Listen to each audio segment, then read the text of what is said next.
There comes a moment in every life when something shifts. It's subtle, it's not loud, it doesn't shake the walls or split the sky. It's a whisper, a tug, a stirring in your spirit you can't explain. You try to ignore it. You try to rationalize it.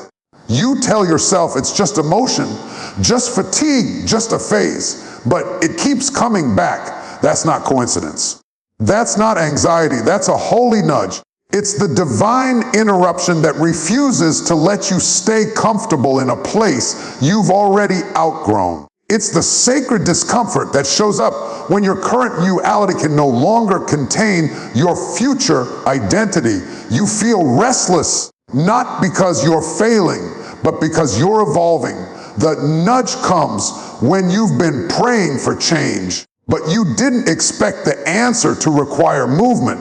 It comes when doors start closing and you think you're being rejected, but heaven is redirecting you. It comes when relationships shift, opportunities dry up, and the very ground beneath your routine begins to tremble. You call it loss. God calls it transition.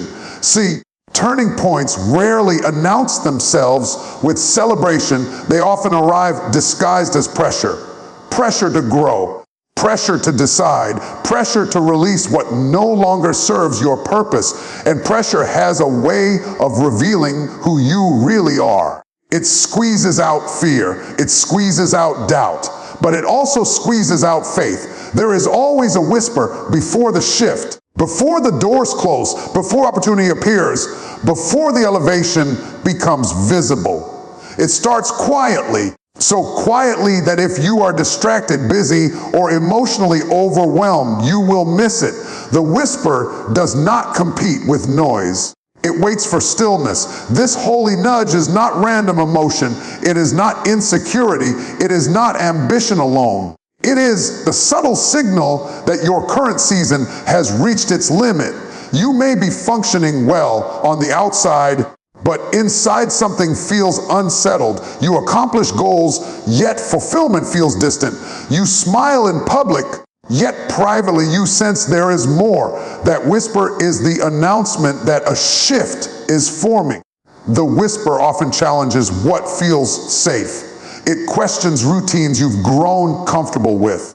It interrupts patterns you mastered. It nudges you to reconsider environments that once felt like home. And the hardest part is that it doesn't come with full instructions. It gives direction, not details. It gives prompting, not a blueprint. You begin to feel a pull toward growth that requires risk. A conversation you've been avoiding keeps resurfacing in your heart.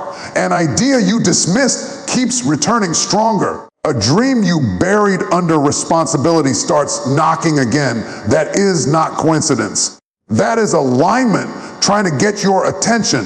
The whisper does not shout because it seeks partnership, not pressure. It invites you to lean in, to discern, to trust. It requires sensitivity. It requires courage to admit that comfort may be the very thing limiting your expansion. When you feel that gentle disturbance, that internal stirring that refuses to settle, it is a sign that you are not stuck. You are being summoned. The whisper comes before the shift so that you can prepare your heart before your circumstances change. It allows you to adjust your mindset before your reality adjusts itself. It softens you before the transition strengthens you. And if you honor the whisper, if you pause long enough to listen, you will realize that what feels like uncertainty is actually divine guidance positioning you for movement. Sacred discomfort is the tension you feel when your spirit has outgrown your surroundings, but your feet are still standing in the same place. It is the restlessness that visits you in the middle of success. It is the unease that shows up even when everything looks stable on the outside. You cannot explain it to people because by all visible standards, you are doing fine. Yet deep within, something refuses to settle. This kind of discomfort is not punishment. It is not failure. It is not a sign that you chose the wrong path. It is evidence that growth is taking place beneath the surface, just as muscles ache when they are being strengthened. Your spirit stretches when it is being prepared for more. The ache does not mean you are breaking. It means you are building. Sacred discomfort disrupts complacency. It shakes you out of autopilot living. It forces you to confront questions you have been postponing. Are you truly aligned with your purpose? Or are you just maintaining what is familiar? Are you staying because it is right or because it is safe?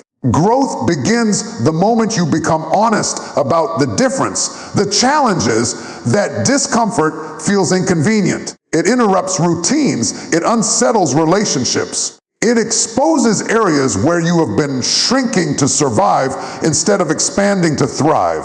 But discomfort is often the language of transformation. It signals that the old version of you can no longer carry the new calling forming within you. When sacred discomfort appears, many people try to silence it. They distract themselves, they overwork, they overcommit. They convince themselves that gratitude means ignoring the nudge for change, but gratitude and growth can coexist. You can appreciate where you are and still acknowledge that you are being invited higher. That uneasiness is a refining fire. It burns away illusions. It reveals hidden fears. It strengthens resilience. If you allow it to teach you instead of terrify you, you will discover that discomfort is not your enemy. It is your evidence that you are evolving beyond limitations you once accepted as permanent. Pressure has a way of exposing what comfort conceals. When everything is calm, it is easy to appear strong. It is easy to speak confidently about faith, purpose, and vision. But when life tightens its grip, when expectations rise and uncertainty surrounds you, what is truly inside begins to surface. Pressure does not create your character. It reveals it. There are seasons when the weight feels unbearable.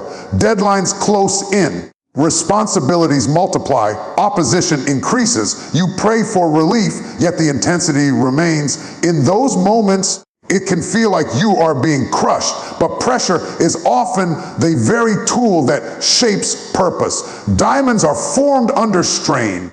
Oil is released through crushing. Strength is developed through resistance. Pressure forces clarity. It strips away distractions and demands decision. It pushes you to confront fears you have avoided and to define what you truly believe. When the squeezing begins, excuses lose their power. You either rise in resilience or retreat in doubt. And every time you choose to stand, even when you feel weak, something powerful is being forged within you. Purpose is rarely discovered in comfort. It is uncovered when you are stretched beyond what you thought you could handle. The struggle becomes the classroom. The obstacle becomes the teacher. The adversity becomes the mirror showing you capabilities you never recognized in easier seasons. What once intimidated you begins to strengthen you because endurance builds confidence. Pressure also refines motives. It reveals whether you are driven by applause or anchored in calling. When the crowd disappears and affirmation fades, pressure asks a simple question: will you continue? In that question lies transformation. Because when you persist without external validation, your roots grow deeper than opinions. The squeezing season may feel unfair. It may feel relentless, but it is producing discipline, focus, spiritual maturity, and unshakable conviction. It is aligning your capacity with your assignment. The very thing that feels like it is breaking you is actually building endurance that comfort could never create. And as you withstand the pressure, purpose begins to emerge with greater clarity and strength. Elevation requires separation. You cannot rise while gripping what was only meant for a previous season. Release is not loss, it is preparation. Yet letting go can feel like tearing away a part of your identity. The habits you built, the relationships you leaned on, the environment that once validated you, all of it can become familiar territory. Familiarity feels safe even when it quietly limits you. To rise, you must examine what you are holding onto out of fear rather than faith. Sometimes it is an outdated mindset that whispers you are not ready. Sometimes it is a circle that only supports the version of you that no longer exists. Sometimes it is a role you mastered but were never meant to occupy forever. Growth demands honesty about what fits and what restrains. Release challenges the ego. It confronts pride. It asks you to admit that success at one level does not guarantee fulfillment at the next. You may have built something meaningful, but if the holy nudge is calling you forward, staying comfortable becomes costly. The price of clinging to the old can be the forfeiture of the new. Letting go is rarely dramatic. It is often a quiet decision made in prayer, reflection, or resolve. It is choosing not to respond the way you used to. It is declining opportunities that no longer align. It is setting boundaries where you once overextended. Each small act of release creates room for expansion. Rising is not about striving harder, it is about aligning deeper. When you clear space, clarity enters. When you loosen your grip, peace increases. When you surrender control, confidence grows because you are no longer fueled by fear of losing what was temporary. You begin to recognize that elevation is not about collecting more, but about carrying less. The higher you go, the lighter you must travel. Old wounds, outdated beliefs, and unnecessary attachments cannot survive in elevated places. Release refines you. It strengthens discernment. It sharpens focus. And as you let go with courage, you discover that what awaits you requires the freedom you were once afraid to claim. There comes a defining moment when you must choose between being understood and being obedient. Approval is comforting. It reassures you that you belong, that you are accepted, that you are safe within the expectations of others. But calling does not always align with comfort. Purpose will often ask you to walk paths that others cannot yet see. When you prioritize approval, you begin editing your convictions to fit the room. You soften your truth to avoid tension. You delay decisions because you fear disappointing people who have grown attached to who you used to be. Over time, the weight of maintaining everyone else's expectations becomes heavier than the fear of stepping out. Obedience requires courage because it demands trust beyond applause. It asks you to move when affirmation is absent. It challenges you to speak when silence would keep you popular. It invites you to act on conviction even when consensus is missing. And the deeper you step into alignment, the more you realize that not everyone assigned to your past is equipped for your future. Choosing obedience does not mean disrespecting people. It means recognizing that your ultimate responsibility is to the purpose placed within you. When you know you are being nudged toward change, delaying for the sake of approval creates inner conflict. You begin to feel divided, externally compliant, internally restless. That tension is a signal that alignment matters more than applause. Approval fades, opinions shift, crowds change. But obedience builds integrity. It anchors you in something stable when reactions fluctuate. It strengthens your discernment because you are listening for guidance rather than validation. You become less reactive to criticism and less dependent on praise. The path of obedience may narrow your circle, but it expands your capacity. It may cost temporary comfort, but it deepens long-term peace. When you stand firm in what you are called to do, you discover a confidence that does not require permission.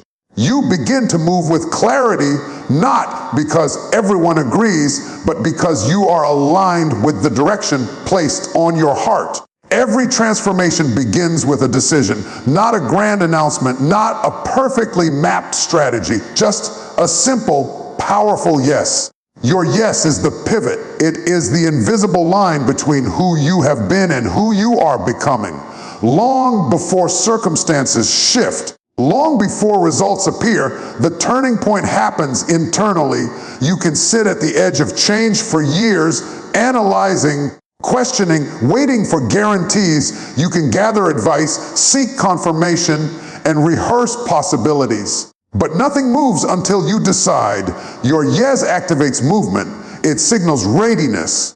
It tells fear that it no longer has authority over your future. Saying yes does not mean you understand every detail. It means you trust the direction more than your doubt. It means you are willing to step forward even when clarity unfolds gradually. Many people miss their turning point because they expect certainty before commitment. Growth rarely works that way. Commitment creates clarity. Your yes may be quiet. It may happen in prayer, in reflection, in a moment when you finally admit you are ready for more. It might look like applying for the opportunity you once felt unqualified for. It might look like ending what no longer aligns. It might look like forgiving, healing, or beginning again. The action may seem small, but the agreement within you is monumental. The power of yes is that it aligns your will with your purpose. It breaks cycles of hesitation. It interrupts patterns of self-sabotage. Once you decide, your posture changes. You stop negotiating with fear. You stop shrinking to fit comfort. You begin walking with intention because your heart has already crossed the threshold. Turning points are not accidents. They are responses. They are born when preparation meets decision. The nudge has been present. The pressure has refined you. The release has made space. Obedience has strengthened your resolve. Now your yes becomes the bridge between potential and manifestation, between intention and action, between vision and reality. There are moments in life that look ordinary on the surface, but carry eternal significance beneath them. This is one of those moments. The whisper you felt, the discomfort you couldn't ignore, the pressure that shaped you, the release that stretched you, the obedience that tested you, all of it has been leading here, not to confusion, not to chaos, but to clarity. You were never being pushed out without purpose. You were being poured with intention. In every restless night, every internal wrestling, every closed door was aligning you with a higher dimension of who you are called to become. The holy nudge was never meant to disturb you. It was meant to awaken you. This is your reminder that turning points are not defined by external applause or dramatic announcements. They are defined by internal decisions, by the courage to listen, by the humility to release, by the faith to obey, by the strength to say yes when fear is still whispering no. You are not behind. You are not disqualified. You are not too late. You are standing at the intersection of preparation and possibility. And what happens next is not determined by your past, but by your response. The nudge is still speaking. The path is still opening. The invitation is still extended. This holy nudge is your turning point, and everything changes when you choose to move.